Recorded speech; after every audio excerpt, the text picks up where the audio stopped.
Assalamualaikum warahmatullahi wabarakatuh. Hai semuanya, perkenalkan nama saya Triana Dila, MPM 50259. Saya berasal dari kelas 4 di PGSD. Dosen pengampu Bapak Tio Gusti Satria Magister Pendidikan. Baiklah, materi yang kita bahas hari ini yaitu memahami elemen kurikulum 2013, kurikulum darurat, dan kurikulum paradigma baru yang meliputi subjudul standar kompetensi kelulusan disingkat dengan SKL dan standar isi serta standar proses. Elemen kurikulum 2013. 1. Standar kompetensi lulusan atau SKL. Kriteria mengenai kualifikasi kemampuan lulusan yang mencakup sikap, pengetahuan, dan keterampilan. Standar kompetensi lulusan digunakan sebagai acuan utama pengembangan standar isi, standar proses, standar penilaian pendidikan, standar pendidikan dan tenaga kependidikan, standar sarana dan prasarana, standar pengolahan, dan standar pembiayaan. Standar kelulusan untuk tingkat SMA tidak hanya menitik beratkan pada pengetahuan saja, tetapi lebih rinci pada aspek sikap, pengetahuan, dan keterampilan yang harus seimbang yang dimiliki oleh peserta didik. 2. Standar isi maksudnya mengenai ruang lingkup, materi, dan tingkat kompetensi untuk mencapai kompetensi lulusan pada jenjang dan jenis pendidikan tertentu. Pada perubahan ini, standar isi yang mengacu pada kompetensi yang dulunya diturunkan dari mata pelajaran berubah menjadi mata pelajaran yang dikembangkan berdasarkan kompetensi.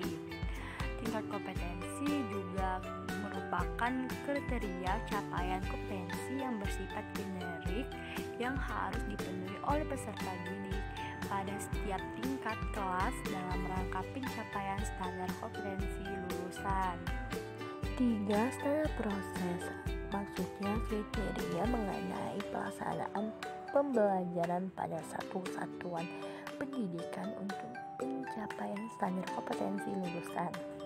Proses pembelajaran pada satuan pendidikan diselenggarakan secara interaktif, inspiratif, menantang, memotivasi peserta didik untuk berpartisipasi aktif serta memberikan ruang yang cukup bagi prakarsa, kreativitas, dan kemudian sesuai dengan bakat, minat, dan perkembangan fisik serta psikologis peserta didik untuk mewujudkan proses perubahan pembelajaran tersebut dengan menggunakan pendekatan saintifik, yaitu kegiatan mengamati, menanya, mengolah, menyajikan, menyimpulkan, dan mencipta.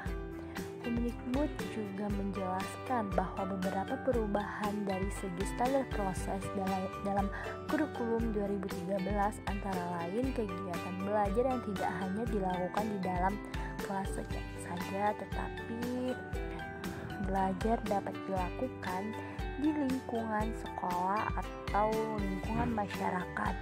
Guru bukan satu-satunya sumber belajar dan sikap tidak diajarkan secara verbal, tapi melalui contoh dan teladan. Elemen kurikulum darurat. Dalam kurikulum darurat, Mendikbud membeberkan kompetensi dasar dikurangi secara dramatis untuk setiap mata pelajarannya. Jadi elemen kurikulum ini agar para guru bisa fokus sehingga tidak melebar melainkan mendalam. Maksudnya lebih baik mendalam esensial daripada tidak ada yang tuntas. Maka ini bukan membuat kurikulum menjadi tidak standar, melainkan memilih akan terfokus. Sedangkan pelaksanaan kurikulum darurat ini berlaku sampai akhir tahun ajaran, tidak hanya memberi modul untuk pengajaran, tapi juga memberikan paket asesmen diagnostik bagi guru yang menjalankan kurikulum darurat. Jadi, guru dapat mendiagnosis asesmen dilakukan di semua kelas secara berkala untuk mendiagnosis kondisi kognitif dan non-kognitif siswa sebagai dampak pembelajaran jarak jauh. Elemen kurikulum paradigma baru. Ada 3 elemen di dalam kurikulum paradigma baru. Yang pertama yaitu berbasis kompetensi, maksudnya yaitu pengetahuan, keterampilan, sikap. dirangkai sebagai satu kesatuan proses yang berkelanjutan sehingga membangun kompetensi yang utuh. Yang kedua yaitu pembelajaran yang fleksibel.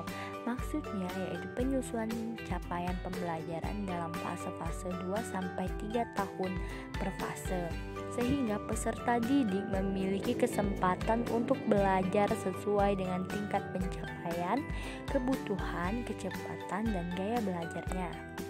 Yang ketiga yaitu karakter Pancasila, yaitu sinergi antara kegiatan pembelajaran rutin sehari-hari di kelas dengan kegiatan non-rutin atau proyek interdisipliner, yaitu berorientasi pada pembentukan dan penguatan karakter berdasarkan kerangka profil pembelajaran Pancasila. Banyak pembaharuan yang muncul pada kurikulum baru ini, seperti salah satunya akan ada kembali pada pelajaran TIK, jam pelajaran yang ditetapkan pengetahuan tidak lagi per minggu seperti pada KTSP sampai dengan 2013. Siswa mengikuti pelajaran IPA IPS secara terpisah pada tingkat SMP, bukan lagi SMA atau SMK. Baiklah teman-teman, itu saja yang dapat saya sampaikan. Apabila ada kata-kata yang salah, saya mohon maaf. Kepada Allah saya mohon ampun. Saya akhiri, wabillahi taufiq wal hidayah. Wassalamualaikum warahmatullahi wabarakatuh. Jangan lupa like, komen, dan subscribe.